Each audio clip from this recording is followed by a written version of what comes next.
¿PPK fundó o fue un invitado de tu partido? Cuando ya teníamos 200.000 firmas, aparece la figura de PPK. Cuando tú llegas a PPK, tú desconocías de... Por supuesto, Claro. claro. Westfield, que le pertenecía al señor Kuczynski, Sí. recibió $400.000 de Rutas de Lima, o sea, de Odebrecht. ¿Cómo entra Vizcarra? Vizcarra fue presentado por la persona que lo está acusando por actos de corrupción. Una obra de Vizcarra no hay. Lo único que hay es que cerró el Congreso, lo sacaron a balazos. O sea, tú entras a política y asumes el costo de que al término de tu gestión vas a ser perseguido. Claro, yo creo que es parte ya. La lucha va a estar fuerte ahora con Rafael López Aliaga. Rafael López Aliaga sería un gran presidente en el Perú también. Hola, soy Mario Figueroa y tengo el gusto de tener presente a un abogado, excongresista, exministro, exalcalde, bueno, Salvador Heresi, ¿no? Que a su corta edad ha podido tener desde muy chico experiencias en el ámbito político que definitivamente va a ser de interés a una comunidad emprendedora que quiere conocer detrás de esta cara en el sector público o privado. ¿Quién es la persona que representa esta imagen tan consolidada como la tuya, Salvador? Muchas gracias Bienvenido por a tus mi palabras, podcast. gracias por tu invitación, contento de estar en tu programa. Salvador, bueno, cuéntame, ¿qué despertó tu vocación en el ámbito político? Porque conocemos todos y te has ganado una imagen sólida en el ámbito político en estos últimos años. Bueno, yo creo que muchas de nuestras vocaciones las vamos desarrollando en la célula básica que es la familia, ¿no? Mi padre era un hombre enterado, siempre era un hombre que estaba preocupado por lo que pasaba en el país. Yo soy parte de la generación X, ¿no? Entonces yo he vivido lo analógico y ahora vivo lo digital. Entonces éramos una dictadura militar de izquierda, la dictadura de Velasco. O sea, pensar, por ejemplo, en comprarte unas zapatillas Adidas era imposible, pues no había importaciones. O pensar, por ejemplo, que, no sé, que podías tener televisor a colores que ya existía, tampoco. Entonces, la televisión era del Estado, eran 3 canales. Y en medio de eso yo veía pues a mi padre preocupado porque a él no le gustaba, ¿no?, lo que vivíamos.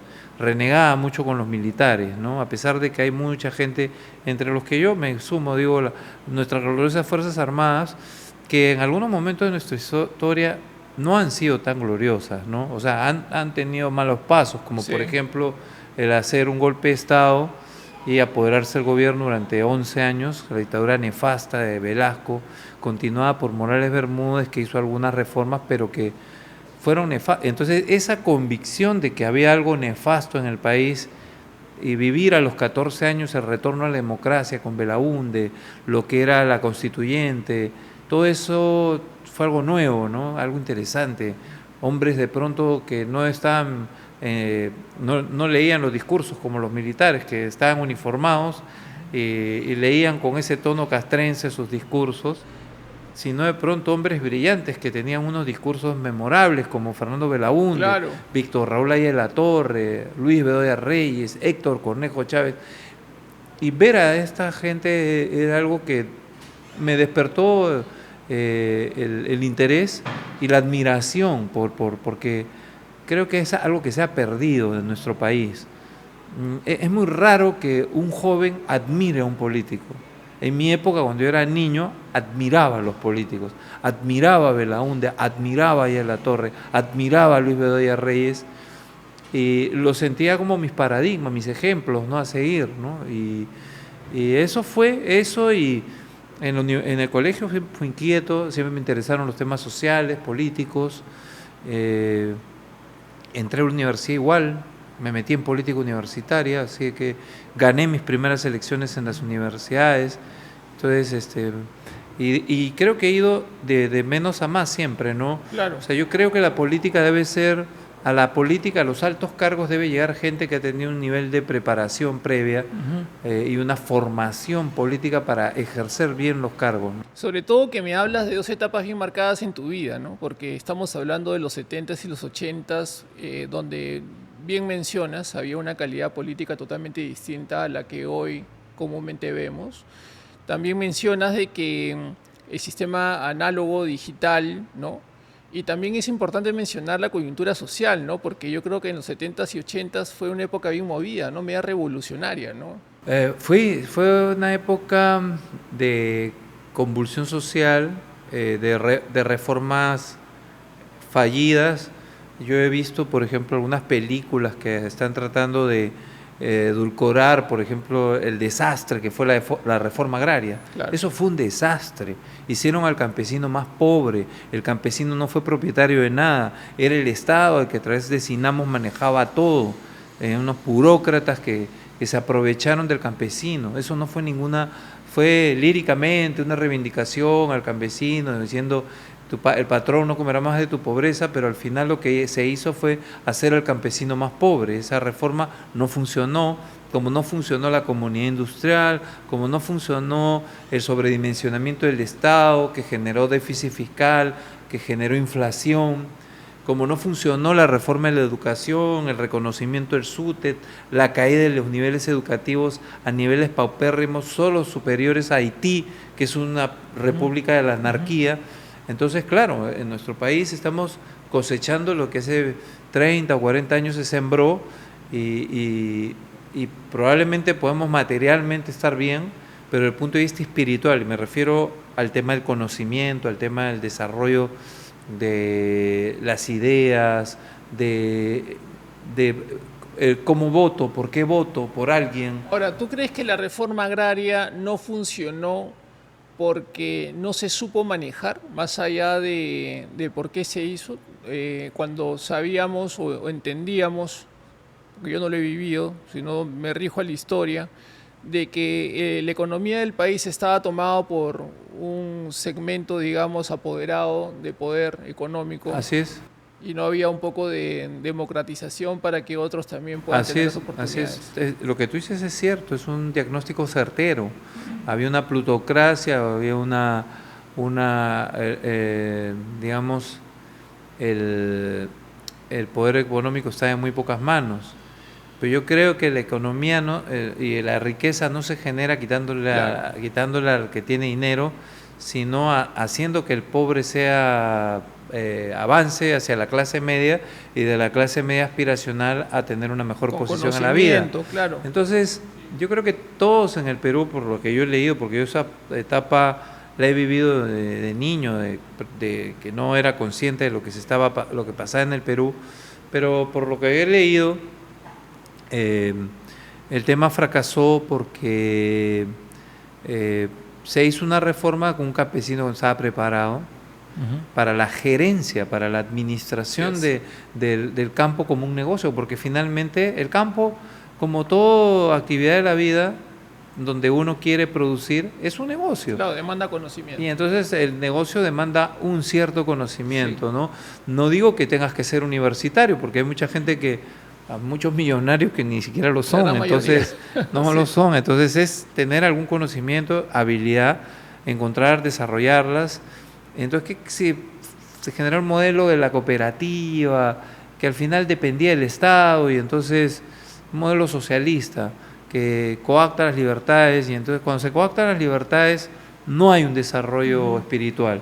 Y entonces eso fue para mí una de las razones por las cuales la reforma agraria, además del lirismo, de reivindicar el campesino, fue un fracaso, ¿no? ¿Cómo así formas parte del PPC?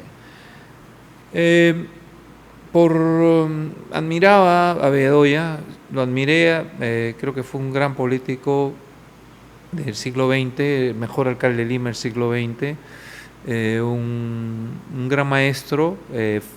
Tuve el honor de que fuera mi asesor cuando yo fui alcalde 8 años, entonces estuve con él al lado y aprendí mucho de él. Me metí al PPC primero porque lo admiraba a Bedoya, pero luego por convicción ¿Tú ya eras cristiana, ¿no? ¿O antes que seas regidor? Antes, ¿no? Yo me metí al PPC cuando tenía 14 años, en el año 80. 14 años, increíble. 80, sí. Y a los 11 años ya repartía mis volantes O para sea, la yo creo que hoy es constituyente. imposible que alguien a los 14 años se suscriba a un partido No, político, es ¿no? imposible. Es imposible y que un chico de 11 años como yo, discúlpame que hable en primera persona, seguro deben haber muchos chicos como yo, que veíamos el debate de Héctor Cornejo Chávez y Luis Bedoya Reyes en la televisión, moderado por Alfredo Barnechea, un gran debate. Yo no entendía mucho en esa época.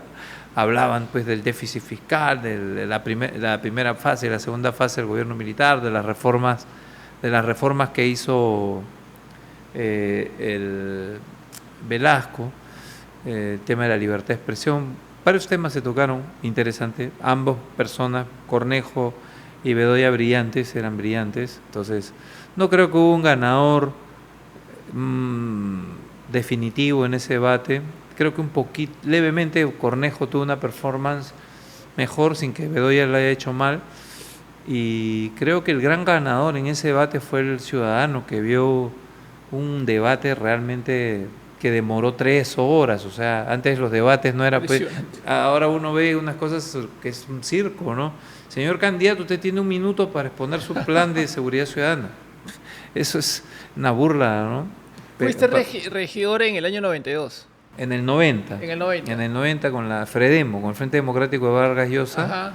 Yo fui candidato a regidor. ¿Quién te invita? Yo era PPCista, entonces Ya, era un ahí. frente PPC, Acción Popular y Libertad, y entraba dentro de la cuota del PPC en San Miguel como secretario nacional de Juventudes. Fui regidor en el año 90 por primera vez. Regidor y después también paralelamente empecé como funcionario público, mi primer cargo como subdirector de Asuntos Jurídicos en la Municipalidad del Callao, trabajando con Kurt Woll, que era Kurt Woll. alcalde electo del Callao en 1990. Y una década bastante convulsionada, sobre todo el comienzo, ¿no? El terrorismo fuerte, estaba muy fuerte en todos lados. Los chicos de izquierda se cuestionaban mucho si seguían en la lucha dentro de este, entre comillas, sistema democrático, como ellos lo pensaban, o si iban a la lucha armada. Había mucho romanticismo con respecto a Sendero Luminoso.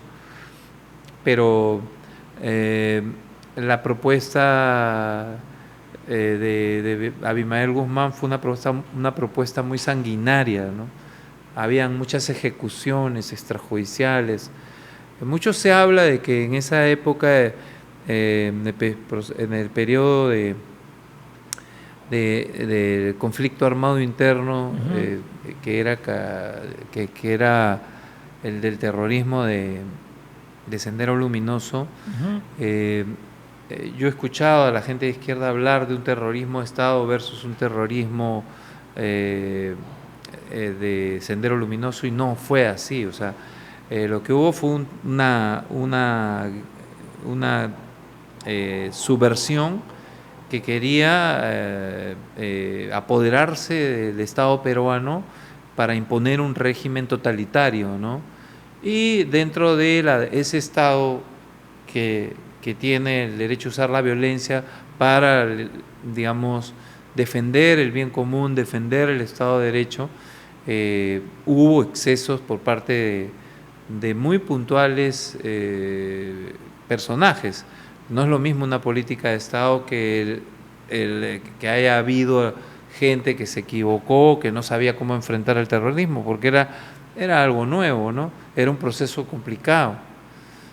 Felizmente se logró derrotar, pero ahora estamos viviendo ya otra forma de terrorismo, que es el terrorismo urbano de los sicarios y las organizaciones criminales que están atentando contra la seguridad y la tranquilidad de la gente y contra los pequeños emprendimientos, ¿no? ¿Cómo consideras la época de los 90 gobernado por el Fujimorismo? Tuvo cosas positivas. Por ejemplo, el Perú se reinsertó en el mundo internacional, porque el gobierno de Alan García, el primero, que fue pésimo, fue uno de los peores gobiernos de la historia republicana, nos dejó desligados de todos los organismos económicos internacionales, Fondo Monetario Internacional, el Banco Mundial, por políticas demagógicas. Y Fujimori tuvo que recomponer eso, tuvo que luchar contra el terrorismo, al cual derrotó, considero que lo derrotó, Y eso es lo que creo la gente de izquierda, los comunistas o los progres, como quieran, pero yo considero que son los rojos, no le perdonan a Fujimori haber derrotado a Abimel ¿Estuviste Guzmán, de ¿no? acuerdo con la privatización también, las políticas de privatización? Yo creo en las privatizaciones, creo que el Estado no debe, el Estado debe preocuparse de darle a la gente salud, educación, seguridad, buenas obras de infraestructura que mejoren su calidad de vida. Lima debería tener 6 líneas de metro, Lima debería tener sistemas interconectados de metropolitanos con ese sistema de metro. Tenemos un déficit, no sé, 10.000, 15.000 millones de dólares en infraestructura. Eso es lo que tiene que hacer el Estado. Buenas carreteras, el gran túnel que comunique la carretera central y nos lleva a Huancayo en 2 horas, o el tren de la costa que une a Tumbes con Tacna. Es decir, todas esas obras de infraestructura que no se ejecutan por la ineficiencia de quienes gobiernan, ¿no? La gente que trabaja en el Estado son burócratas que no saben ni dónde están parados Tú que para tienes ejecutar. la experiencia de la vida en el sector público, nosotros representamos el sector privado, vemos el sector público con mucha crítica por, como lo que tú bien dices, ¿no? ¿Cómo es posible que un país con una sólida economía como la nuestra, con este avance, no tengamos un desarrollo que esté a la par, ¿no? Con lo que dicen las cifras? Porque tenemos malas, o sea, los gobernantes, por ejemplo, la señora Boluarte, empieza a invitar a funcionarios que no tienen ninguna trayectoria, o sea, no tienen ninguna trayectoria. O sea, yo llamaría, si fuera, y me pongo, estuviera en si Dios me hubiera permitido tener la tinca que se ganó la señora Boluarte siendo presidenta del Perú, pues se ganó la tinca, de convocar a los mejores, ¿no? De no convocar a argollas, de olvidar de pensar que uno llega al poder para hacer negocios, ¿no? Que eso es lo que los políticos prostituyen la política pensando en el negocio. Entonces, mira, aparece el hermano y aparecen las designaciones de ministros como el señor Quero, que en su vida han hecho política, en su vida han gestionado una bodega. Y entonces aparecen como con tonos engolados, haciendo declaraciones, cuando nunca han sido nada. No han ganado ni la legatura de aula de su salón. Mientras hay otras personas que sí se han preparado para la gestión pública, que se han preparado para liderar procesos, que están apartadas, porque tenemos un sistema político pernicioso, mal organizado, que lo ha terminado de destruir Martín Vizcarra con toda esa comisión de asesores de gente que en su vida ha militado en un partido político. Entonces, ¿qué sucede? No se convoca a los mejores. Te digo, yo, como te comentaba, estoy ejerciendo la abogacía de manera independiente, no me puedo quejar, vivo tranquilamente, mi mujer trabaja, mi esposa trabaja.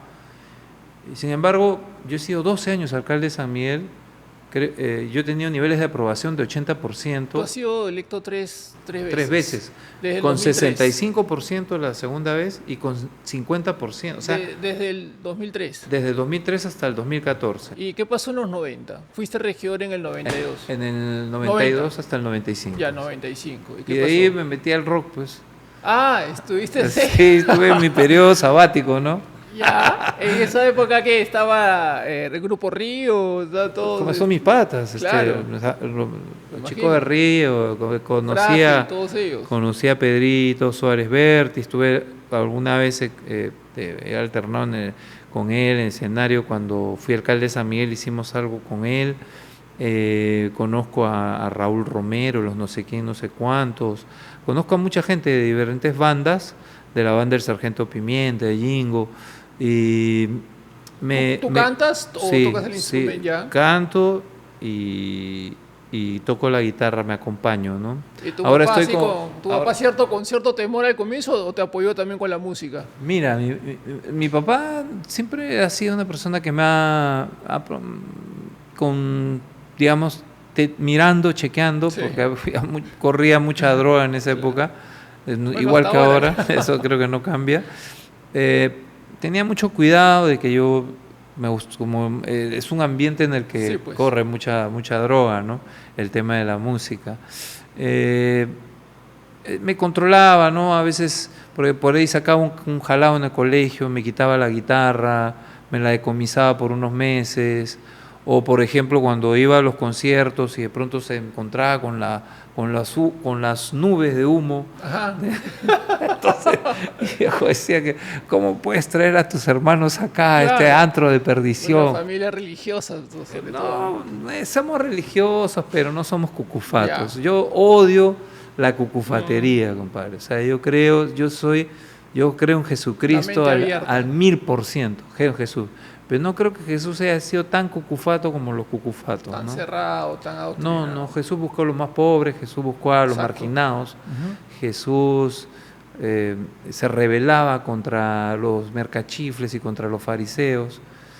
Le gustaba el vino, si no, no lo hubiera multiplicado. Claro. No, eso es algo que mis hijos se ríen cuando se los digo, ¿no? Pero, ¿Es verdad?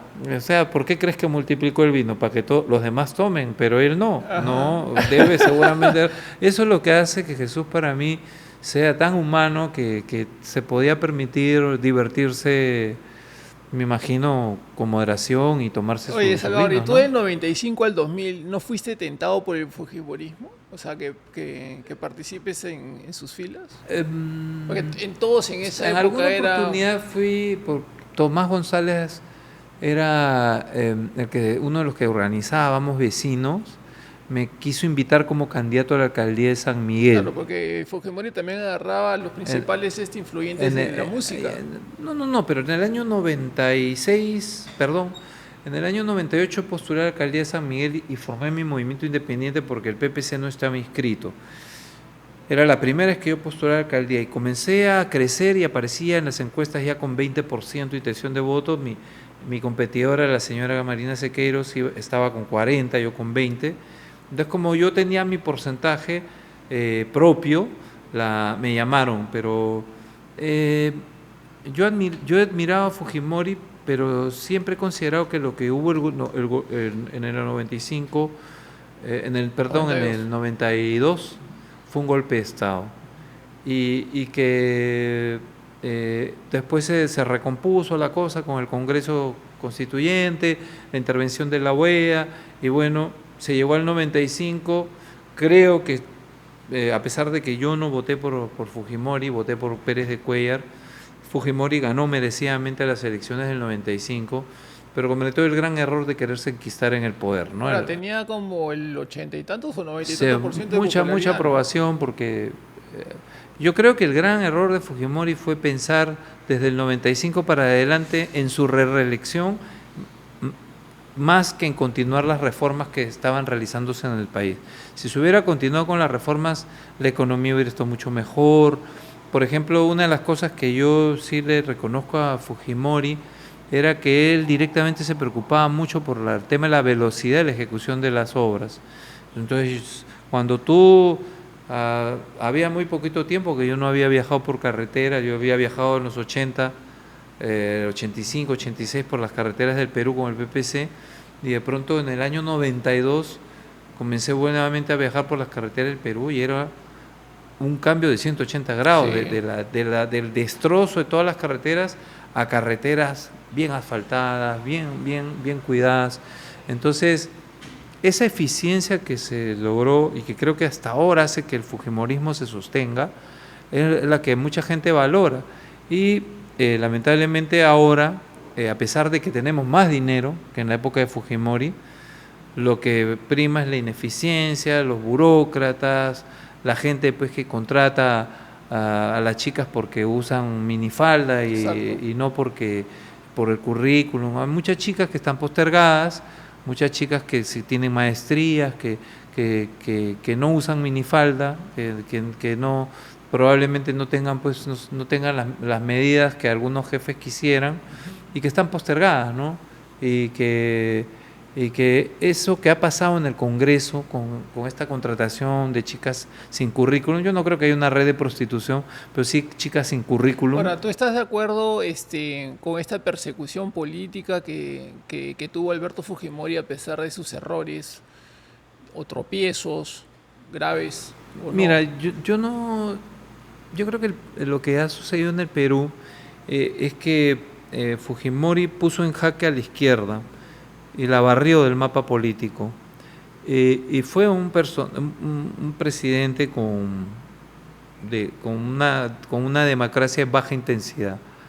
Entonces hubo sectores que es opositores contra lo que significaba el régimen de Fujimori, que entraron, y claro, Fujimori se sustentaba en lo que hacía Montesinos, ¿no?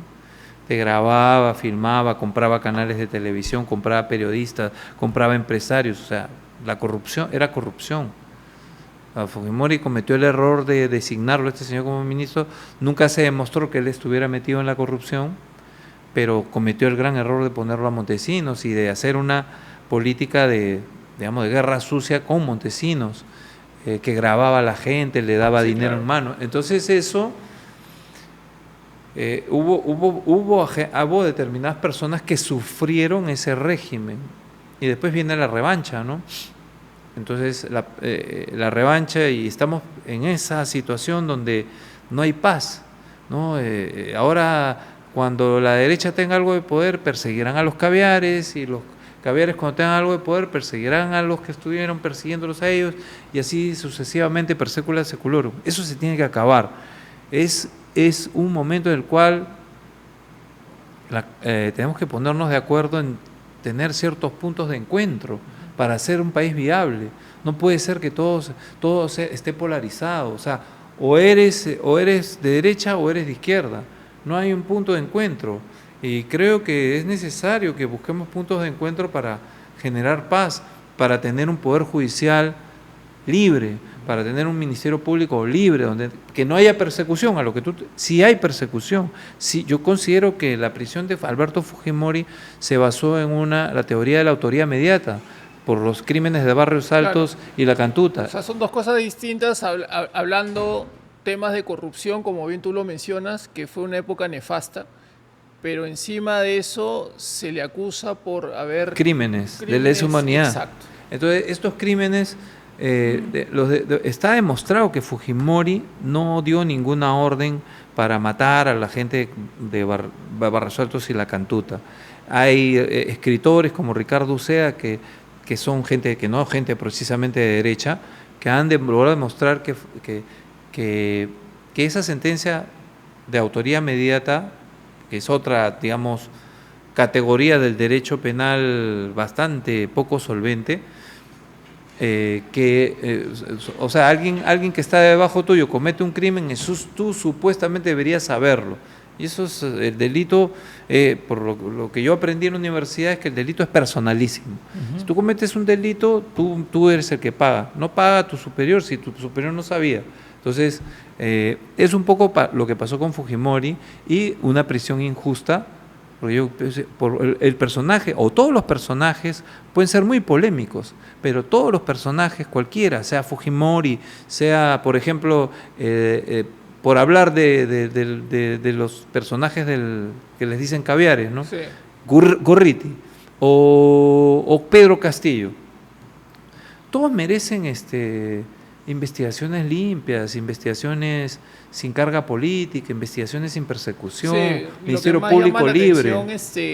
Para los jóvenes de ahora que no vivieron los 90, o sea, lo severo que fue, ¿no? Porque vivíamos prácticamente secuestrados por grupos terroristas, y que no solamente la gente puede creer que estaban en los montes, ¿no? Estaban prácticamente dentro de la ciudad. Un poco más, si ellos estuvieron a punto de tomar el poder. O sea, los coches bombas se explotaban en Lima. Exacto. Todos los días moría gente, todos los días asesinaban Así policías, todos los días moría gente inocente en el Perú, todos los días una mujer quedaba viuda, o todos los días una mujer lloraba la muerte de su hijo policía asesinado, ¿no? Las cárceles del pueblo. Así es, todo o sea, o gente que era asesinada, emboscada, sí, y abaleada. El padre de Vitocho García Belaúnde, Domingo García Rada, que era presidente del Jurado Nacional de Elecciones, fue emboscado, abaleado, y de milagro salvó su vida. No quedó 100% al 100% de su plenitud, pero hay una narrativa que intenta romantizar el terrorismo. Claro. El terrorismo fue terrorismo. Desde la teoría de internacional de los derechos humanos, yo no le tengo miedo a señalar que fue un conflicto armado interno. Sí, fue un conflicto armado interno, pero fue terrorismo. Exacto. Entonces, no hay que tenerle miedo a algunos conceptos ni entrar a las supuestas dialécticas con algunos conceptos cuando no se necesita. O sea, lo que sí, yo no creo que haya habido terrorismo de Estado. Yo creo que hubo crímenes perpetrados por grupos muy definidos en contra de determinadas personas y que bien merecidos tienen sus sanciones de cárcel. Creo que hay persecuciones contra militares que son inaceptables, injustas, y esa es parte de la agenda ideológica de determinados sectores para perseguir militares y liberando terroristas. Lo que rebasa toda lógica es lo de la embajada de Japón, ¿no? Cómo los chavín de Huanta fueron finalmente perseguidos Así es. por haber cometido abuso de autoridad, ¿no? No, por haber rematado a alguno de los terroristas. Yo considero a la gente chavín de Huanta héroes, son héroes de nuestro país, que deben ser motivo de orgullo. ¿Tú crees que es complicidad también de nuestra sociedad? O sea, la conciencia colectiva del peruano que debimos salir a las calles y defender Lo que pasa es que detrás de los micrófonos en diferentes... Ahora esto se ha digamos, las comunicaciones se han viralizado. Sí. Ahora todo el mundo puede hacer un podcast, Sí, claro. ¿no? Yo mañana me quiero hacer un podcast de política y lo hago, o quiero hacer un podcast de música y lo hago, y entonces todos tenemos como la posibilidad de comunicar. Entonces hay comunicadores que tienen una narrativa y están en su derecho de tener la suya, porque esa es parte del pluralismo, ¿no? De una sociedad democrática. Lo que pasa es que hay visiones que yo considero que son las realistas, que señalan que los 90 fueron muy complicados, que fue difícil derrotar a Sendero Luminoso, que se logró derrotar a Sendero Luminoso y que hubo mucha venganza de gente cercana a Sendero Luminoso para meter en la cárcel injustamente con una autoría mediata, con un proceso bastante, digamos, discutible a Fujimori. Fujimori puede ser un hombre muy criticable por muchas cosas, pero como todo ser peruano y todo ser humano merecía un juicio justo, merecía un juicio. Por eso yo estaba a favor del indulto. Y se le rebajó prácticamente como si fuera un terrorista más, o sea, como si fuera un genocida. Le decían genocida, ¿no? Genocida es lo que hace Maduro en Venezuela, genocidio es lo que ha hecho Chávez, lo que se hace en Nicaragua. ¿Tú qué piensas de Bukele? Yo pienso que me hace recordar bastante al Fujimori de los 90 y que todo el mundo hablaba de cómo no tengo un chino, lo decían los colombianos en Colombia, ¿no? Sí, lo que pasa es que terminan todos los gobernantes que tienen una, digamos, por ejemplo, Álvaro Uribe en Colombia, sí, también claro, con su política de Estado de Seguridad Democrática, pacificó, tranquilizó Colombia. Ahora es un hombre muy criticado. O sea, es parte de la dinámica que vivimos ahora, pero eso le está haciendo mucho daño en general a la sociedad. Está no solo acá, se está polarizando también en Europa, en Estados Unidos hemos vivido una elección totalmente polarizada, en España está polarizado, y es que las posiciones son demasiado extremistas de un lado hacia el otro. O sea, no hay una posibilidad de tener una convivencia. O sea, tú entras a política y asumes el costo de que al término de tu gestión vas a ser perseguido. Claro, yo creo que es parte ya de la política. Pues hay mucha gente que no se quiere meter. Por supuesto. O sea, mucha gente correcta. Yo lo estoy pensando, yo no estoy convencido de que quiero hacer algo el 2026. ¿Por qué? Porque de la nada, debajo de las piedras, aparecen las denuncias anónimas, las mandan al Ministerio Público, y los fiscales que saben que es una utilización indebida del sistema de administración de justicia, sembrar denuncias contra un ciudadano. Ningún ciudadano merece que se le siembre una denuncia por un anónimo, por un viejito de 90 años. Pues el Ministerio Público tiene que ser lo suficientemente ágil y Para ver si justo procede, para ¿no? decir, ¿sabes qué? No, esta denuncia es una, esto está sembrado, se archiva liminarmente. Y que sean los organismos, como la Contraloría General de la República, las propias unidades de investigación, esta que ha sido desactivada, que a mí me parecía que era positivo tener una fuerza policial de lucha contra la corrupción como la EFICOP, que ha tenido sus excesos por parte de algunos personajes, pero que era importante. Entonces, considero que de allí tienen que salir las denuncias, pero denuncias bien sustentadas, no muñecos armados, porque eso es lo que le denomina la judicialización de la política, ¿no? El Ministerio Público y el Poder Judicial se está utilizando para mermar la actividad política de los ciudadanos, Sí. y ese no es el rol del sistema de administración de justicia. ¿Es difícil generar confianza, generar vínculos de confianza en el ámbito político? Muy difícil porque yo entro a Twitter y veo pues ahí las redes como por ejemplo, si tú abres y pones mi nombre, vas a encontrar unos audios con un vocal supremo de apellido Nostroza. Entonces, claro, si abren las noticias, sí que dijo que querían revisar un proyecto de ley. Pero si tú te pones a analizarlo fríamente y objetivamente, dices, estaban hablando de trabajo. En ningún momento el diálogo se relacionaba con un favor o con un pedido de algo. No, Era, vincula a Nostroza con otros y entonces casos. Lo injusto de esta trama es que yo puedo ser un hombre de izquierda, pero si yo quiero hacer política tengo que tener un accionar éticamente correcto. Y si yo veo que hay un hombre a la derecha que está siendo acusado injustamente, oye, yo tengo que actuar en consecuencia.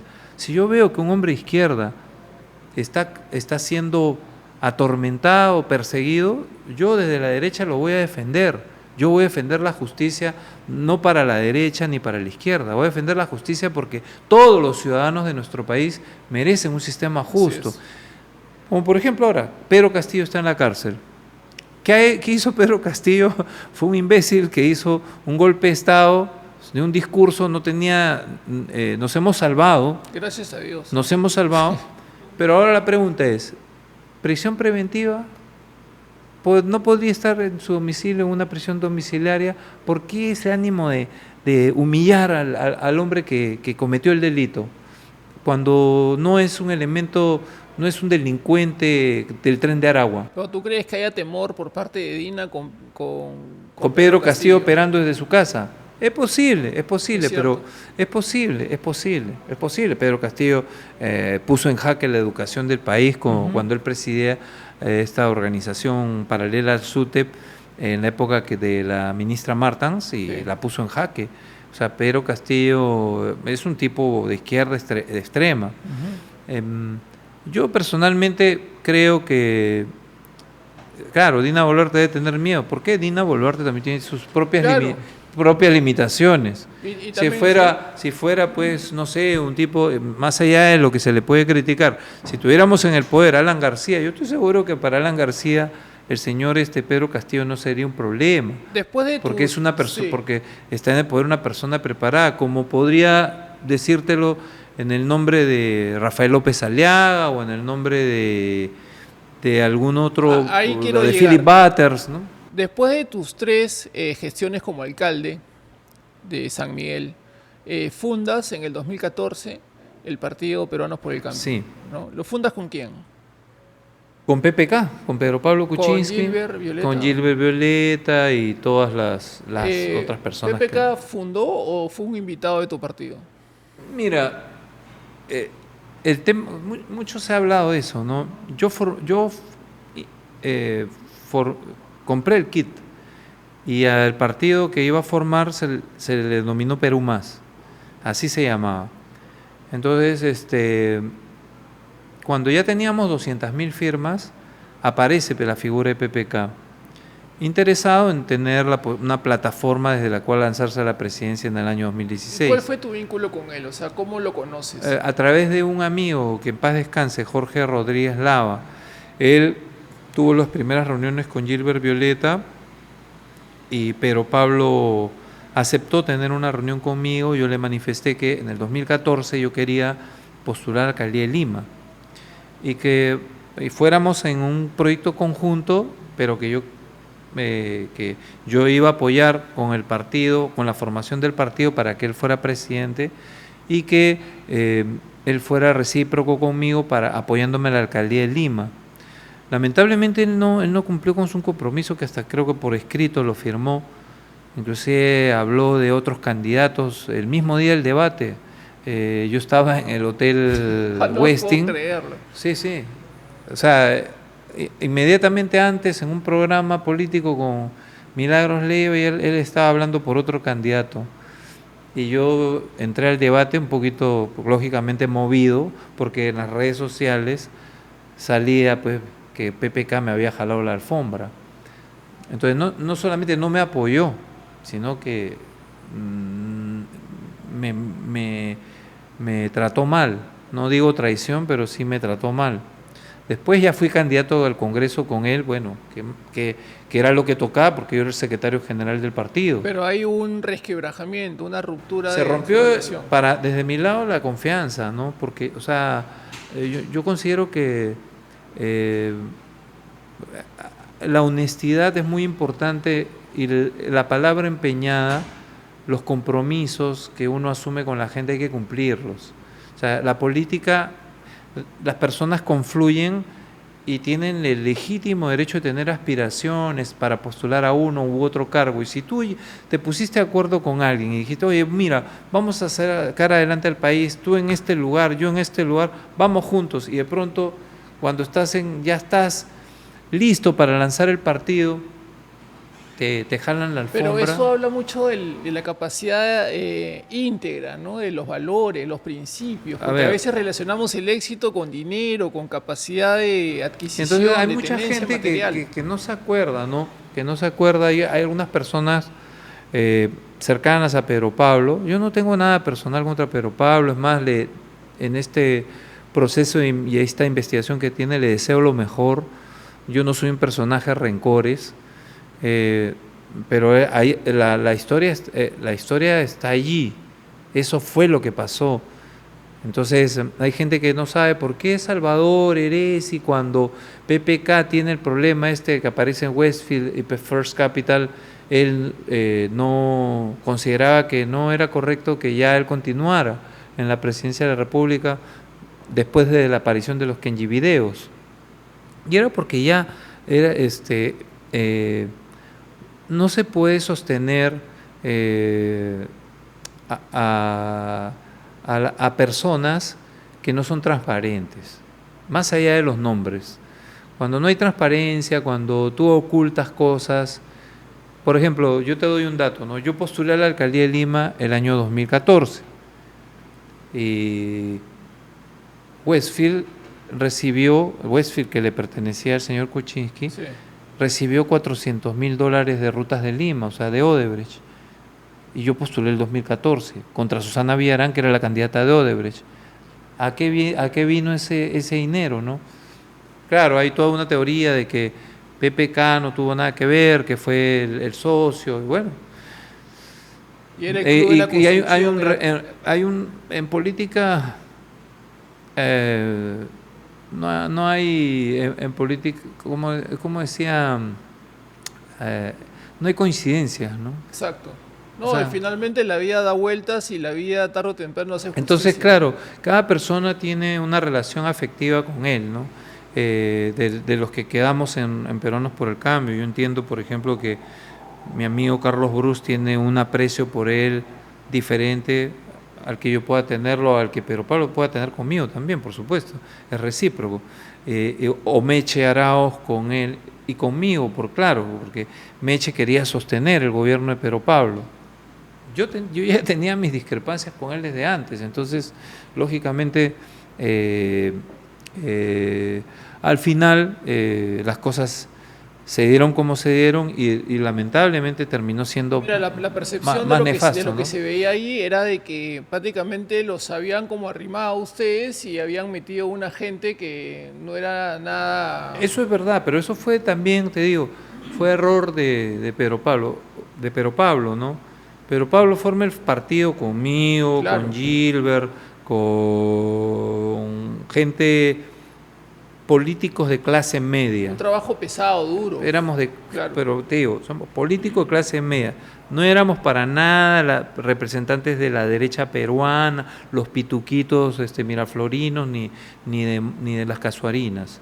No éramos gente de dinero, éramos gente de clase media, aspiracional, emprendedora. Entonces, PPK era una gran opción para el Perú, pero se dejó tomar por la derecha. La derecha lo invadió y hubo personajes de la derecha que estuvieron allí, muy respetables, por supuesto, ¿no? Muy respetables, pero se distorsionó el proyecto y de allí otros invitados que tenían una visión de izquierda, ¿no? La ideología género que promovía mi amigo Alberto Belaunde, la reforma de la administración de justicia que promovía Gino de Costa, que es esta justicia la que no es una justicia libre. Y entonces Se perdió la identidad. se perdió la identidad Sí, porque habían demasiadas de visiones todo. en torno a un proyecto. Yo, que soy un tipo con una formación filosófica cristiana, lógicamente no estoy de acuerdo con la ideología de género, porque creo que su base filosófica se sustenta en la distorsión de una concepción realista del ser humano. Entonces, eso fue al final un arroz con mango y generó las diferencias que al principio eran internas, después se hicieron más públicas y algunos se quedaron con el resentimiento, ¿no? Fue una gran decepción para todos, ¿sabes? Sí, Porque sí. teníamos una gran esperanza. Y claro, al final a todos nosotros de alguna u otra forma nos pasa la factura, ¿no? Por supuesto. A todos porque todos fuimos parte de ese proyecto fallido. PPK fue un proyecto fallido y todos los que participamos en ese proyecto fallido tenemos un nivel de responsabilidad. Y esa campaña no fue fácil, ¿no? Porque lo No, complicado no. era poder humanizar a PPK, porque no era una persona tan expresiva, digamos, ¿no? Que la gente se pueda sentir tan identificada. Mira, yo te digo una cosa, PPK cuando está contigo en la parte personal es una persona que irradia confianza, ¿no? Sin embargo, creo que todos cometimos errores. Es feo cuando tú has Sí. estado en un proyecto con alguien, tirarle Claro, la es pelota una a él solo, responsabilidad. ¿no? Todos hemos tenido nuestro nivel de responsabilidad. Quizás yo no golpeé la mesa lo suficientemente fuerte como para parar algunas cosas. Gilbert también se equivocó. Creo que Gilbert también tiene que reconocerlo, él se equivocó. Mucho él pudo haberlo contenido, muchas de las cosas que después pasaron las pudo haber contenido porque él era el brazo derecho prácticamente de PPK cuando formábamos el partido. Y así sucesivamente. Tengo un amigo, Tino Santander, que escribe contra los Yankees y contra Trump. Le digo, pero tú has apoyado a PPK, compadre. Exacto. No digas que eres ¿Y anti-yankee. qué pasó con los demás tentáculos? Porque PPK no ha estado solo, ¿no? Y parece que la justicia solamente recae en él. Pero ¿qué pasa con las personas que lo han acompañado, ¿no? Creo que estaba de Lo que premiar. pasa es que a PPK tiene un proceso de lavado tiene un proceso de lavado de activos por unas aportaciones por dinero que reciben sus empresas, unas offshore que se llaman First Sí. Capital y Westfield. Entonces PPK tiene una teoría de la muralla china por la cual era su socio el que hacía los negocios y él no tenía nada que ver. De ahí el Ministerio Público arma una teoría de la organización criminal donde mete al chofer, que ya fue felizmente sacado de este proceso, porque era una injusticia lo que estaba pasando con el chofer de PPK, y a su señora secretaria, que la señora, ya no me acuerdo su apellido, pero también injustamente involucrada, cuando en realidad el tema de PPK era un tema más que de lavado de activos, de corrupción de funcionarios. O sea, yo he visto que los fiscales se han ido mucho por el tema del lavado de activos, ¿no? Pero está el caso de Chincheros y hay otros casos Pero más. claro, pero a lo que voy es, ¿sabes por qué se van por el lavado de activos? Porque el lavado de activos parece que con organización criminal los plazos para investigar son más largos. Y entonces como puede hacer una investigación más larga, puedes lograr encontrar elementos incriminatorios.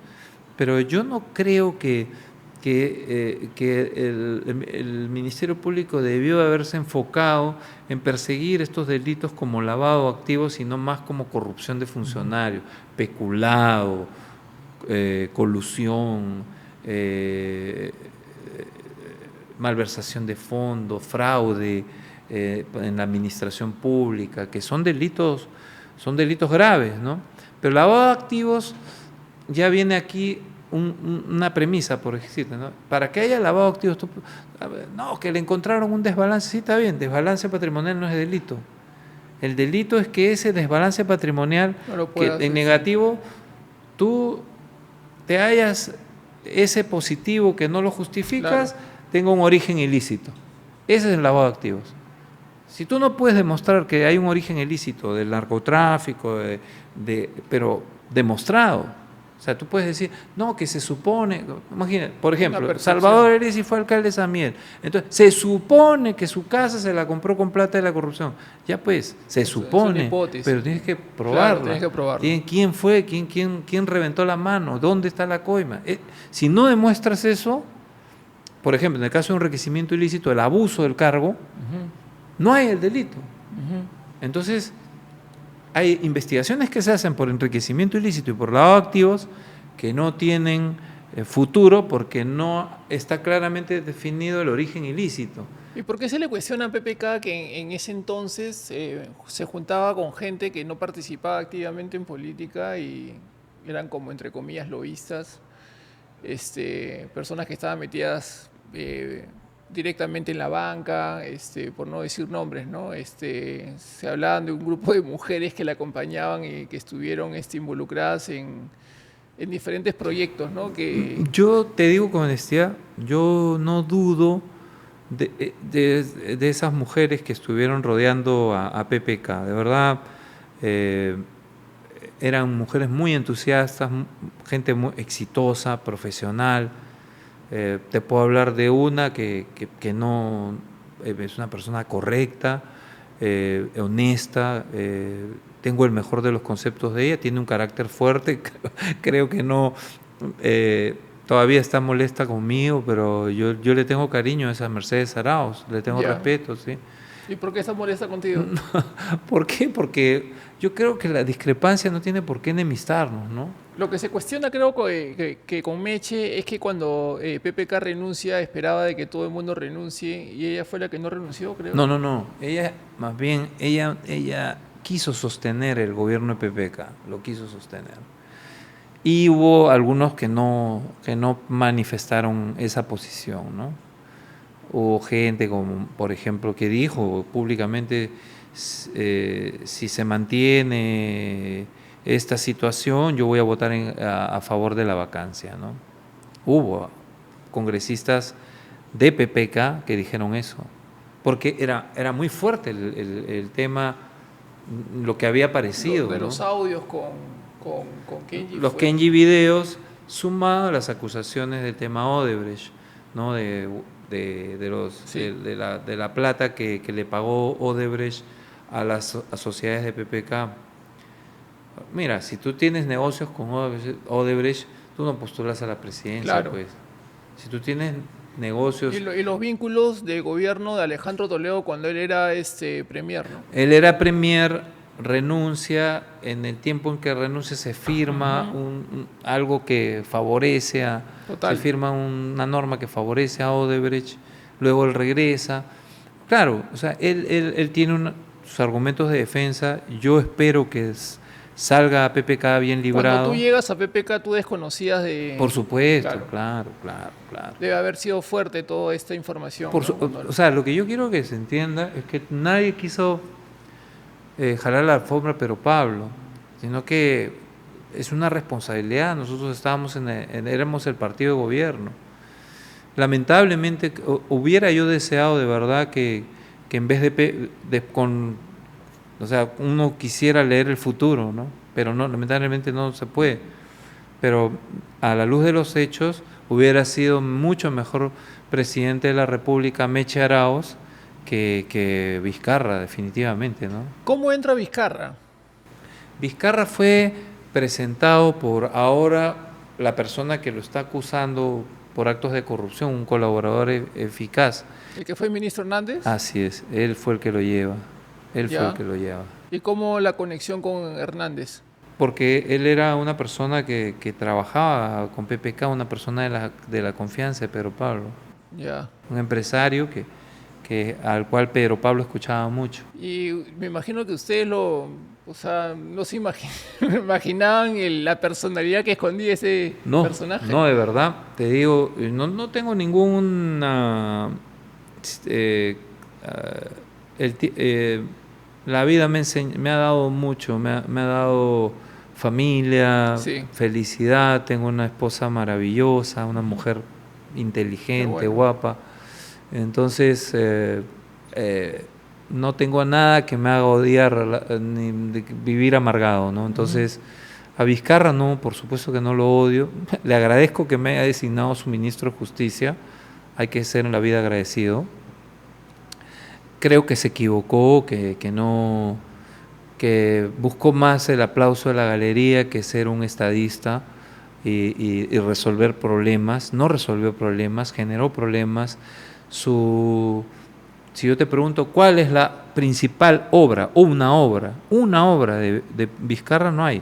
Lo único que hay es que cerró el Congreso y que manejó la pandemia, o sea, desastrosamente. Creo que ¿no? fuimos el 23.000 millones de dólares, creo que es una millonada lo que se ha gastado en la inyección económica para... No, y además, somos el segundo país con mayor cantidad de muertes, ¿no? Con mayor cantidad de muertes y después de Brasil con mayor inyección de dinero. Claro, ¿no? Además hubo mucha estafa con este tema ha habido mucha gente que pidió el préstamo de Reactiva. ¿De cuál? Reactiva. De Reactiva. Y claro, pedían el préstamo y pedían el billete y disolvían las empresas, sí. ¿no? Ha habido mucho de eso, ¿no? Y el manejo de la pandemia pésimo. Entonces, lo que pasa es que la gente, y en esto creo que tenemos que ser autocríticos, no elegimos bien y no valoramos qué es lo que se necesita para tener un buen gobernante. Por eso tenemos los gobernantes que tenemos. O sea, no valoramos si esta persona, cuáles son sus antecedentes. O sea, si yo tengo que mirar, no sabíamos los antecedentes de Vizcarra, y acá el partido no sabía si él era un buen, había sido un buen gobernante. De la región de Moquegua. Si había sido un buen gobernante, cuál es su personalidad, si es un tipo que es eso.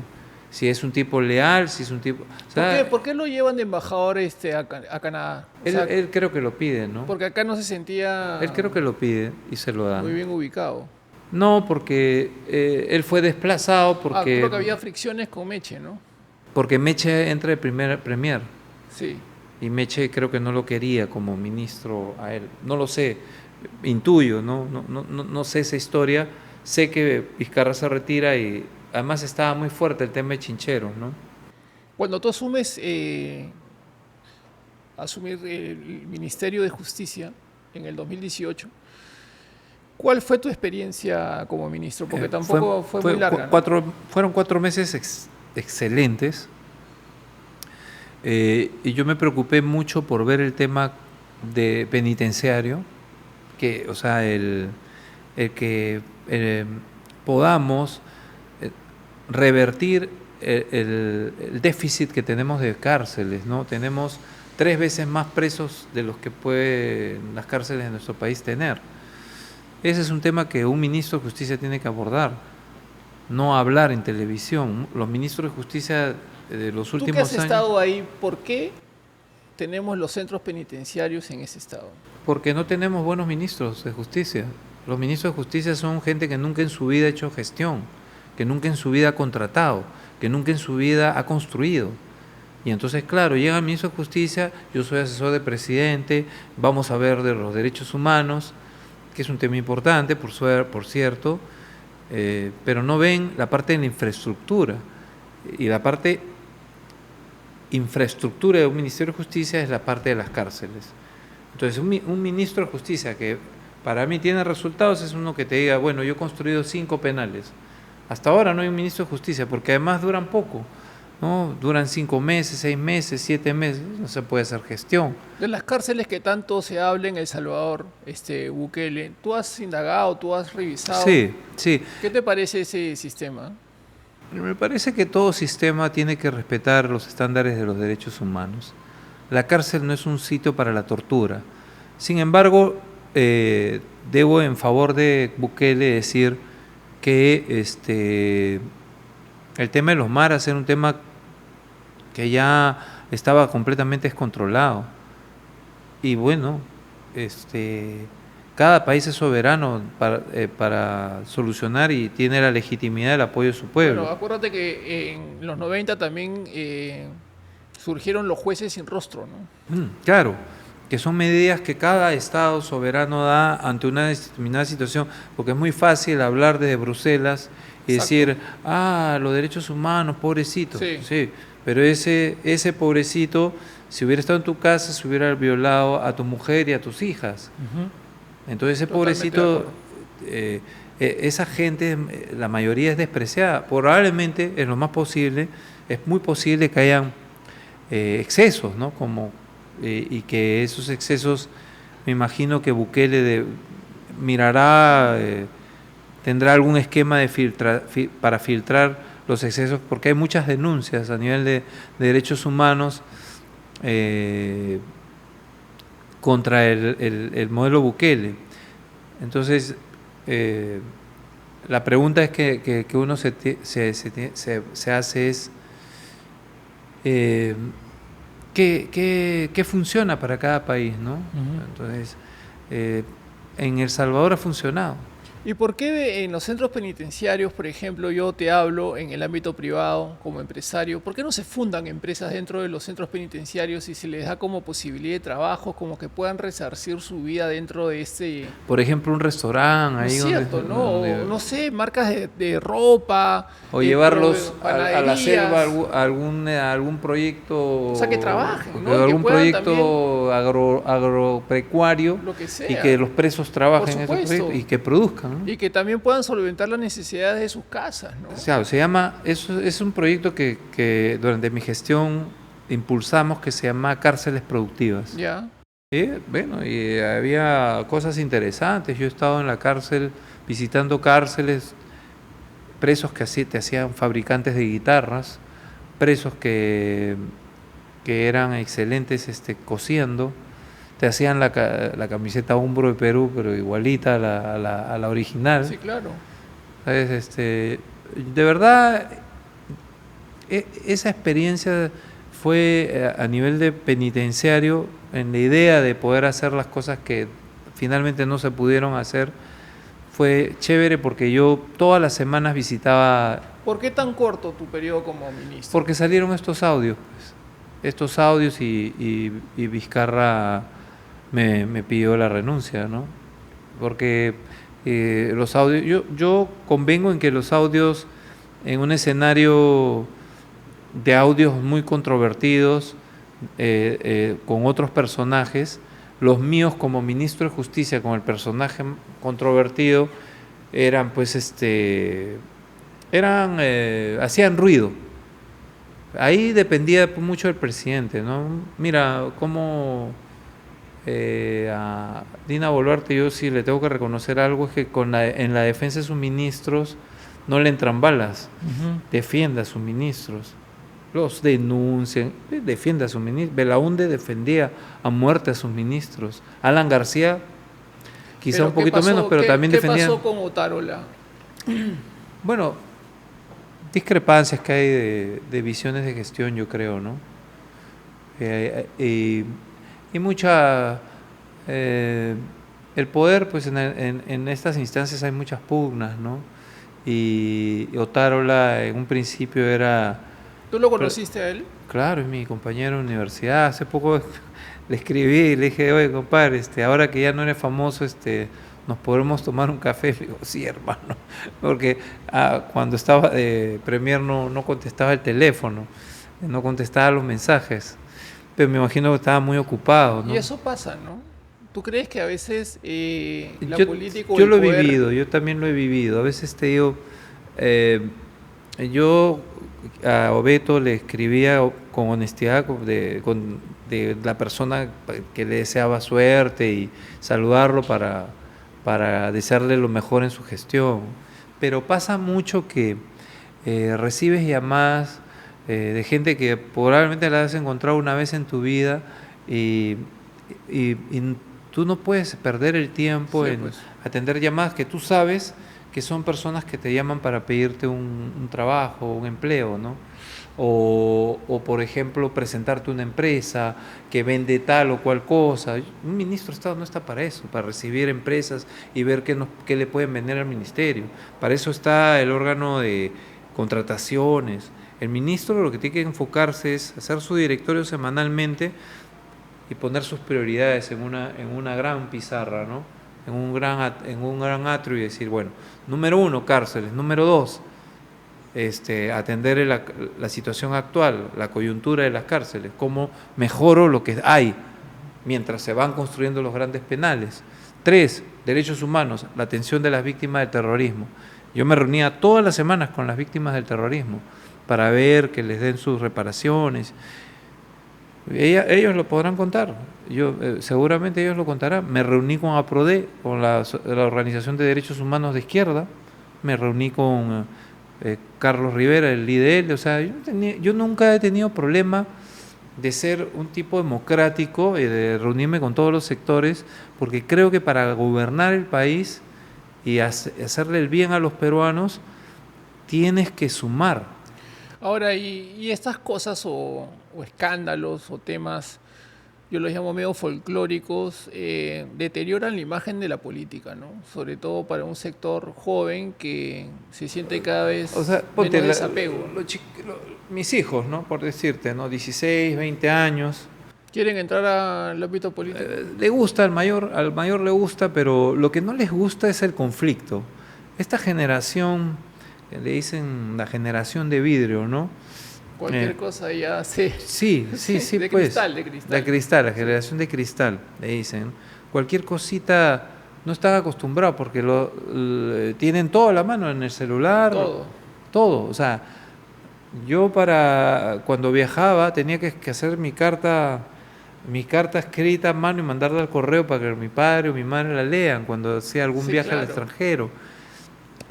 Ahora no tienes el FaceTime o el WhatsApp, sí, ¿no? Y te puedes todos los días comunicar con tu familia y estudiar en el extranjero. Y sin embargo los chicos tienen la posibilidad de estudiar en el extranjero, pueden hacer su carrera en una universidad de Europa y ya no quieren regresar. Y no se quieren regresar, o otros que no se avientan, sí, porque tienen, no, que cómo me cocino, no, que cómo. Sí, entonces, claro. Y yo no sé si los chicos de ahora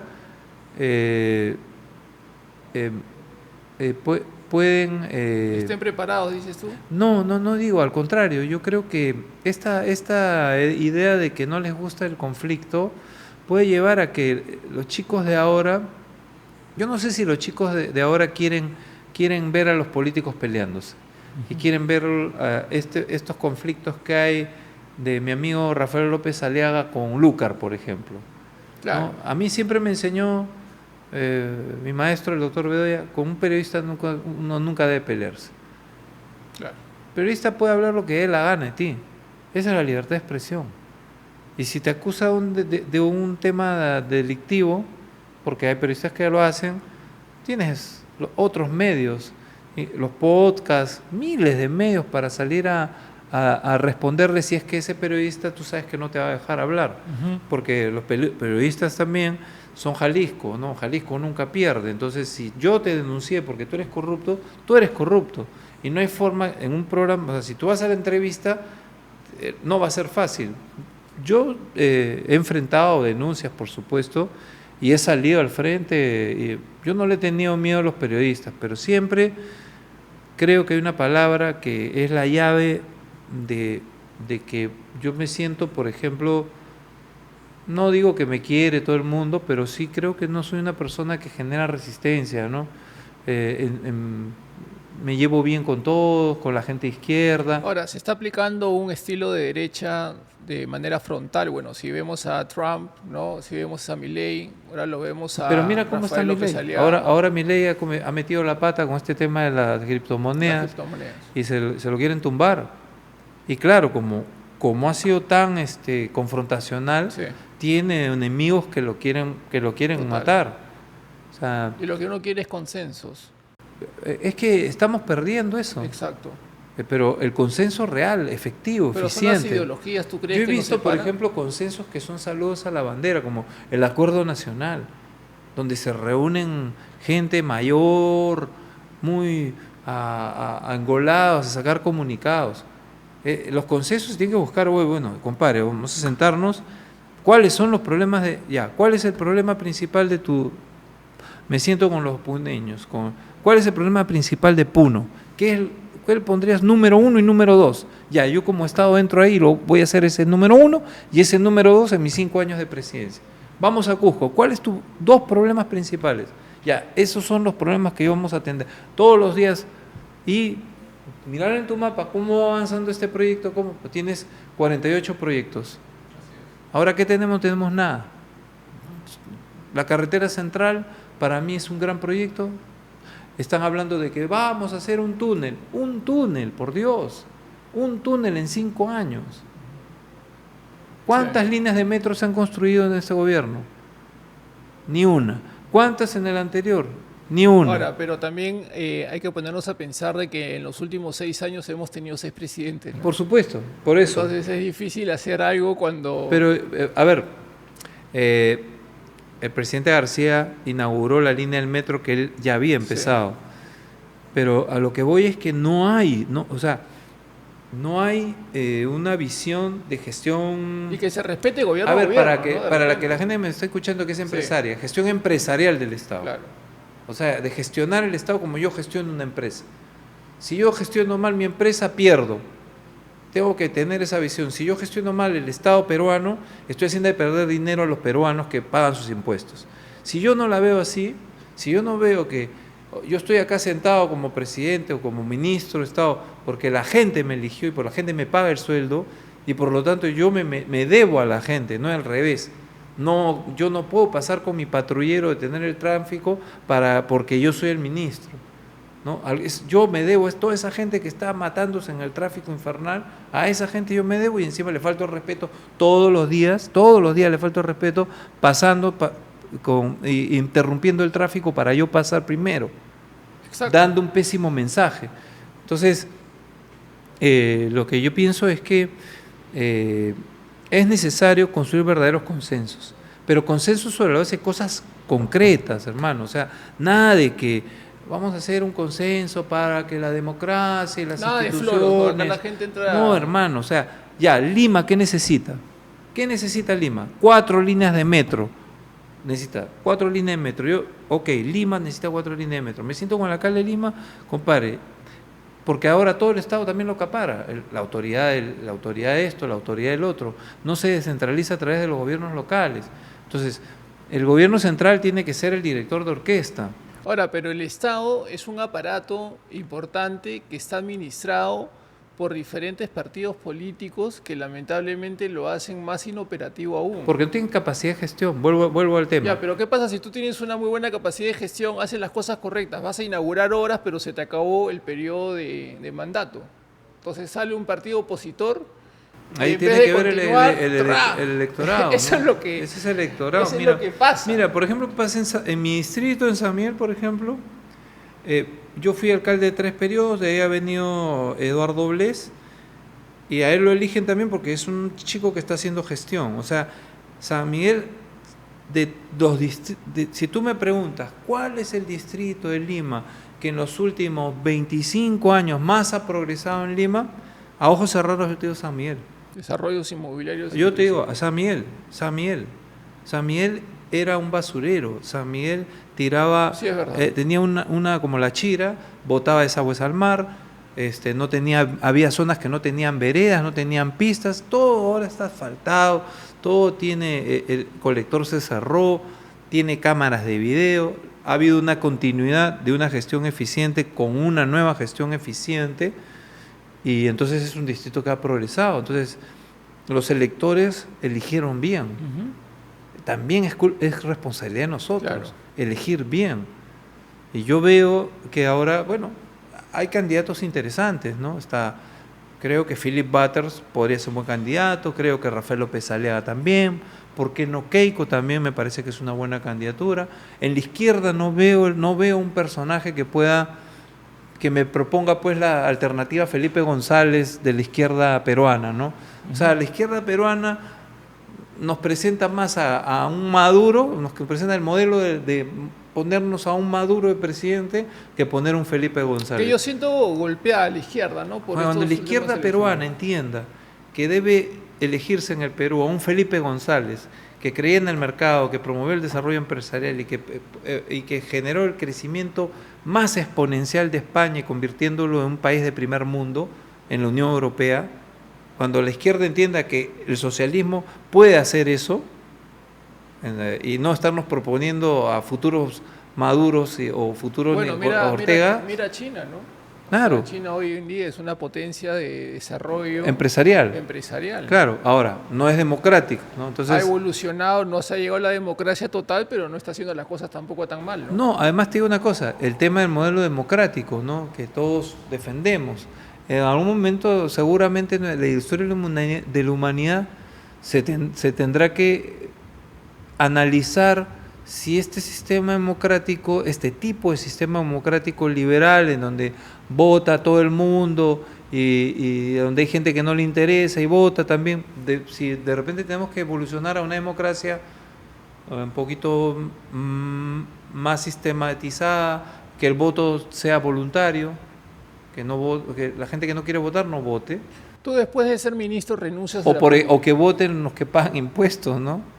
Tú después de ser ministro renuncias a la política, ¿no? No, después de que terminé mi cargo como congresal, dije que ya me retiraba, que estaba totalmente desengañado, ¿no? Desengañado, decepcionado, porque yo había luchado para defender la democracia de un golpe de Estado, que fue el que perpetró Vizcarra cuando cerró el Congreso, fue un golpe de Estado. Me opuse de manera muy achorada a ese cierre del Congreso, que señalé que nos tenían que sacar a balazos. Nos sacaron a balazos, Lo que la gente no sabe es que nos sacaron realmente a balazos porque, si bien es cierto, no hubo tanques, sí hubo un cerco perimétrico de policías con tanquetas que no permitían el ingreso de los congresistas. Más aún, los congresistas tenían derecho de entrar a ese Congreso. ¿Por qué la policía va a impedir el ingreso de los congresistas, entre comillas, disueltos? ¿Por qué? ¿Con qué? ¿Bajo qué ley? Si supuestamente el presidente del Congreso iba a presentar una demanda competencial que la iba a definir el TC.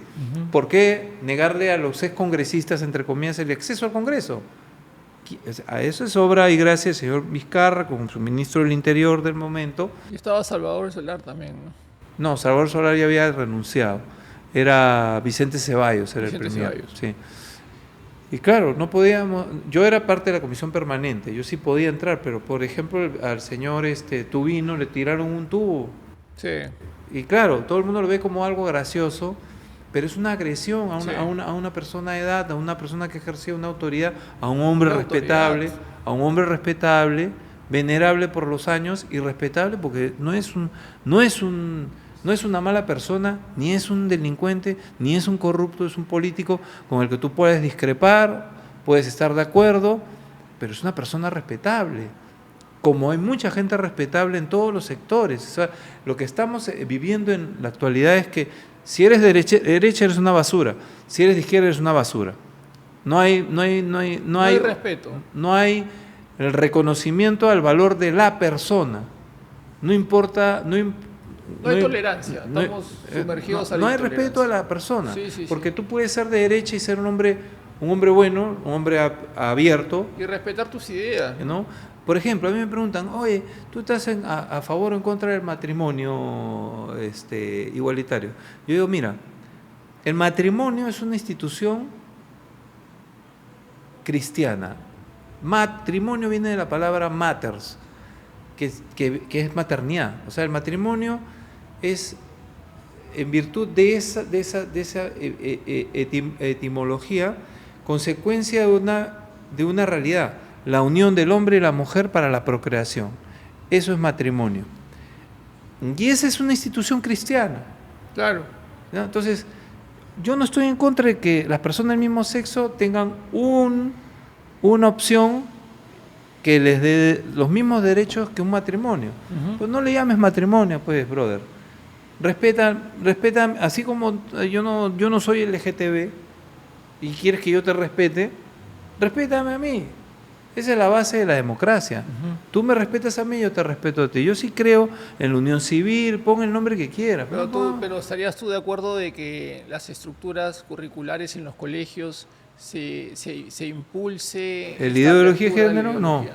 No. Es que ahí viene el problema, ¿no? Porque, claro, nosotros vemos la punta del iceberg, pero, pucha. Claro, ahora, mira, ese es un tema complicado. Yo lo que pienso es que la educación sexual de nuestros hijos tiene que ser una responsabilidad de los padres. El Estado no puede apropiarse de nuestros hijos y educarlos en virtud de sus concepciones, sea cual fuere, ¿no? En este caso, en la educación peruana ha estado metiéndose el contratado bando de la ideología de género. Hablando de la ideología de género, no es lo mismo la persona homosexual que merece todo mi respeto, la persona homosexual que es igual a mí, tiene los mismos derechos que yo, que el lobby LGTB.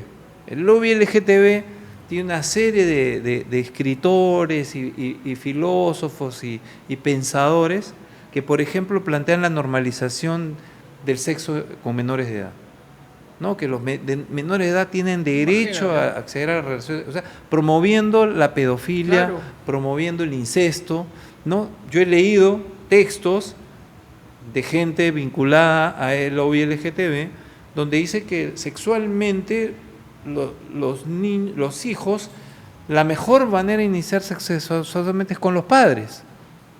O sea, que los padres les enseñen a sus hijos cómo es tener una relación sexual.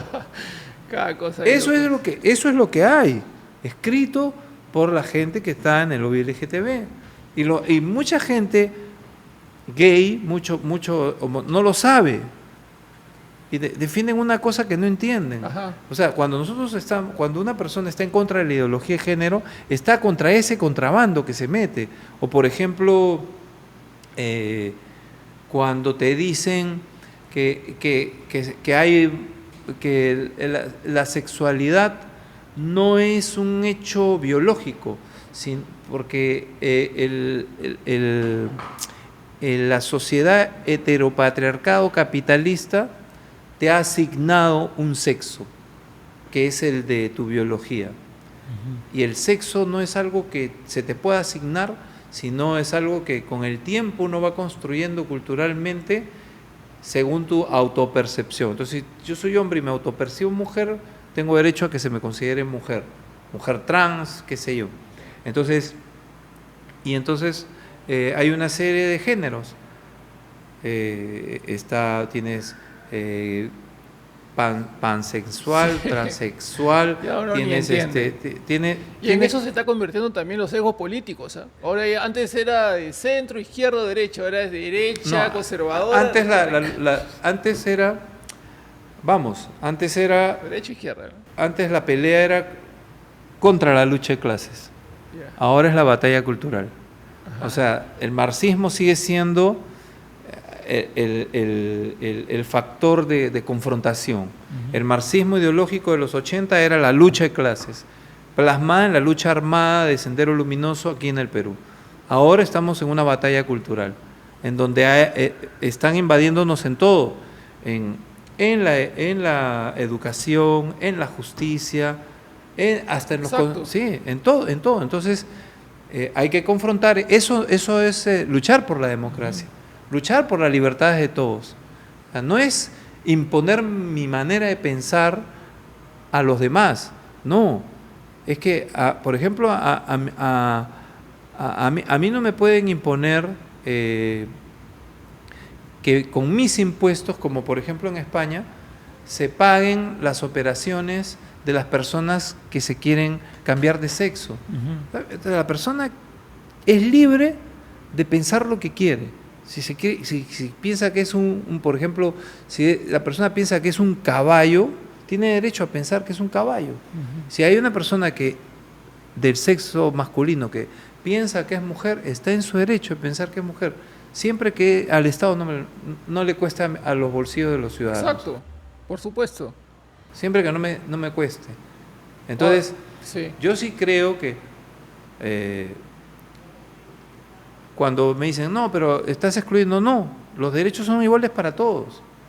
Pero lo que no podemos nosotros aceptar es que el Estado se apodere de nuestros hijos a través de estas concepciones, enseñándoles cosas que después nos van a dar hijos que no son los que nosotros estamos criando. Totalmente de acuerdo. Salvador, ¿y estás ahora con qué partido político? Avanza País. ¿Estás en Avanza País? Sí, Estuviste en Podemos, creo. Estuve en Podemos invitado para postular a la alcaldía de San Miguel, pero muy cortésmente agradecí la oportunidad, porque tú sabes que no puedes postular a nada si no lo haces con un partido, ¿no? Lamentablemente no se pudo concretar, me hubiera gustado a mí ir con Rafael López Aliaga a la alcaldía de San Miguel. Yo creo que si yo hubiera postulado con Rafael López Aliaga a la alcaldía de San Miguel, ganábamos la alcaldía de San Miguel. Totalmente. Hubiéramos ganado la alcaldía. Porque ¿Y qué pasó? No lo sé. Rafael... ¿Tienes vínculos con él? O sí, sea, ¿hay un sí. contacto directo? Nos escribimos, me dijo, sí, quiero que vengas conmigo. Pero no se dio. Habían otros compromisos, habían chicos que habían trabajado la campaña de él, jóvenes, que finalmente creo que... ¿A quién pertenece Avanza País? Avanza País es un partido que tiene sus liderazgos... ¿Cuál es la ideología, su doctrina de Avanza País? Mira, es una pregunta interesante. Me parece que Avanza País es un proyecto que tiene una posición en lo económico liberal, ¿no? Es una visión liberal de la economía. ¿Esto qué significa? Creemos en el mercado, creemos que la piedra angular para el desarrollo económico es la iniciativa privada, creemos que el Estado tiene que ser eficiente, creemos que el Estado tiene que construir obra pública que mejore la calidad de vida del ciudadano, que el Estado dé una buena educación, dé una buena salud, dé seguridad, que no se meta en lo que no debe meterse, que el Estado debe ser un ente promotor del desarrollo de la economía. Eso desde el punto de vista económico. Desde el punto de vista filosófico, me parece que hay algunas corrientes dentro del partido. Por ejemplo, yo veo, a Alejandro Cabero, veo que es un chico más liberal que, por ejemplo, Adriana Tudela, que la veo más conservadora. Sin embargo, creo que lo que impera dentro de esas visiones que están dentro de un valor fundamental, que es el valor de la libertad, es el respeto a la persona. Entonces, yo puedo tener un pensamiento o una discrepancia desde el punto de vista filosófico con Alejandro y nos respetamos como seres humanos, como con Adriana. Entonces, el secreto de este partido es que creo que hay un respeto entre sus integrantes. ¿Y cómo va a continuar? Porque Avanza País, lo que entiendo es que el fundador del partido, creo que en la etapa de COVID lamentablemente fallece, ¿no? Y como que deja el partido... Ahora lo lidera Maldo Borrero, Luis Flores. Tengo una buena relación con él, tengo una una percepción, una idea, además, real de que son gente correcta.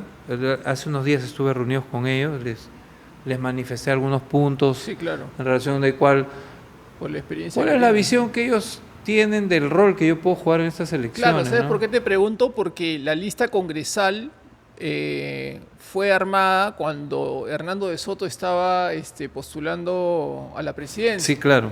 Entonces, ahora que ya no está Hernando de Soto, Está Philip Butters, que dicen que es el posible está candidato. Philip Butters, entonces. Es posible que Philip Butters sea el candidato a la presidencia de la República. Me parece un buen candidato. Vamos a ver, todavía es muy prematuro hablar de candidaturas ¿Lo presidenciales. conoces a Philip? Sí, sí lo conozco. Sí, es una persona que tiene las ideas bien claras en relación a los temas que hemos conversado, por ejemplo. ¿Es fácil hablar con él? Por la percepción que se tiene que... No, él es un tipo muy, muy democrático, muy respetuoso, buen amigo. Yo le tengo aprecio, creo que tiene todas las capacidades para ser un gran presidente de Perú. Por favor, hemos tenido a Pedro Castillo presidente. O sea, no, Bueno, no, ahora que estás... disculpa, no jodas. Sí, Pedro Castillo Bueno, presidente. pero Philip Butters, ¿cómo no Philip por ser está por presidente? encima de ellos de todas maneras, ¿no? Pero digo, la lucha va a estar fuerte ahora con Rafael López Aliaga, ¿no? Y parece que son familia, dice Mira, que es Rafa su primo. Rafa me parece extraordinario. Me parece extraordinario. No Tipo descartas extraordinario. una Sí, unión de no partidos se de descarta, fuerza, no se descarta. Sería lindo. No se descarta. Rafael López Aliaga sería un gran presidente en el Perú también. Yo creo que es una persona extraordinaria. 42 partidos políticos, hermano, inscritos. Sí, sí, pero se va a decantar eso. Ya se están vislumbrando las candidaturas.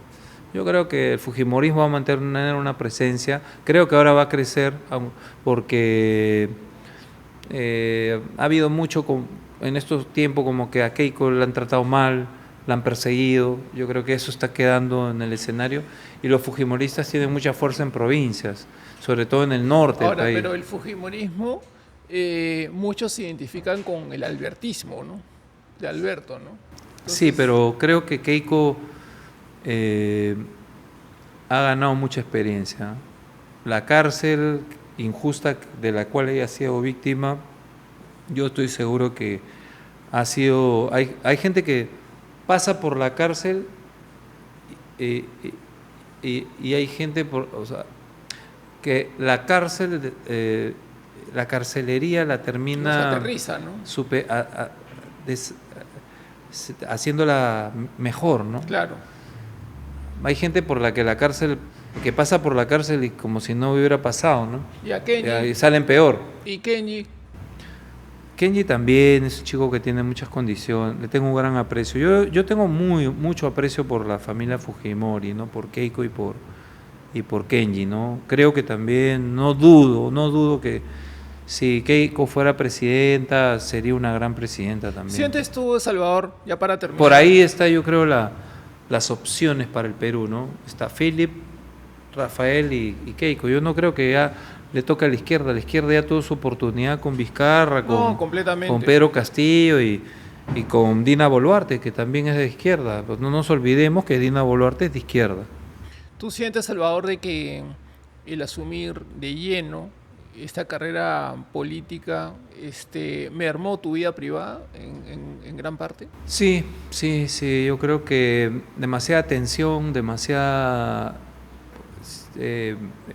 hechos nuevos en tu vida, la responsabilidad de ser una autoridad, hay una presión, es difícil manejarla, es difícil que una mujer que está a tu lado acepte algunas cosas, que entienda algunas cosas, y a veces se produce los rompimientos, ¿no? Yo, como te decía, yo ya estoy casado por tercera nupcia, no es lo que yo hubiera deseado. Mis convicciones me enseñaron y las tengo, de que el matrimonio es para toda la vida, pero lamentablemente no, en mi caso no se dio así. Sin embargo, tengo una fantástica relación con la madre de mis hijos, la respeto mucho, ¿no? Eso se terminó, después tuve otra relación, que bueno, fue una relación que no fue tan importante, y que yo creo que fue un proceso, una transición para lo que ahora estoy viviendo, ¿no?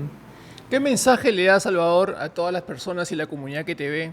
Y sobre todo invitarlas a participar más activamente en el sector público, que yo creo que es lo que el país necesita, ¿no? Gente de bien.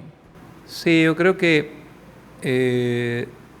la política es una carrera y para llegar a los cargos políticos hay que prepararse. O sea, hay un deber moral de ser una persona preparada. La gestión pública implica también prepararse en la gestión pública, empezar desde abajo, empezar como funcionario en municipio, de ahí pasar a ser subgerente, gerente, postular a una regiduría, de ahí a una alcaldía, de ahí ir al Congreso, intentar ser ministro, pero una carrera. Pero no sacar a un tipo que ha sido, no sé, pues subdirector de un ministerio y de pronto ponerlo en ministro, ¿no? Uh-huh. Por eso hacemos agua, porque no hay una experiencia, ¿no?, de gestión. Y por otro lado, no todos los que tienen experiencia de gestión son buenos. Uh-huh. Esa es otra cosa. O sea, yo llamo a una persona que tenga experiencia de gestión, pero de gestión exitosa. Entonces, gestiones exitosas, Alberto Andrade. Gestión exitosa, claro. Luis Castañeda Locio. En Magdalena, Francis Allison. En San Miguel, ahora, Eduardo Blés. Entonces, en su momento, Salvador Heresi. Esas son gestiones. Entonces, esa gente, esa es la que yo tengo que convocar para ser ministro. Uh-huh. O sea, yo llamaría a Francis Allison de ministro, a Eduardo Blés de ministro, porque estoy seguro que lo bien que lo han hecho en San Miguel y en Magdalena lo van a hacer de bien en el sector que ellos agarren, porque son gente capaz. Uh-huh. Muy bien, Salvador, muchas gracias. Muchísimas gracias por la invitación. Un gustazo tenerte acá. Igualmente. Y conocer mucho más a profundidad todo lo que se vive y lo que se viene viviendo en el sector político. Muchísimas gracias, un placer. Gracias a ti, Salvador. Eso es todo, vamos por más.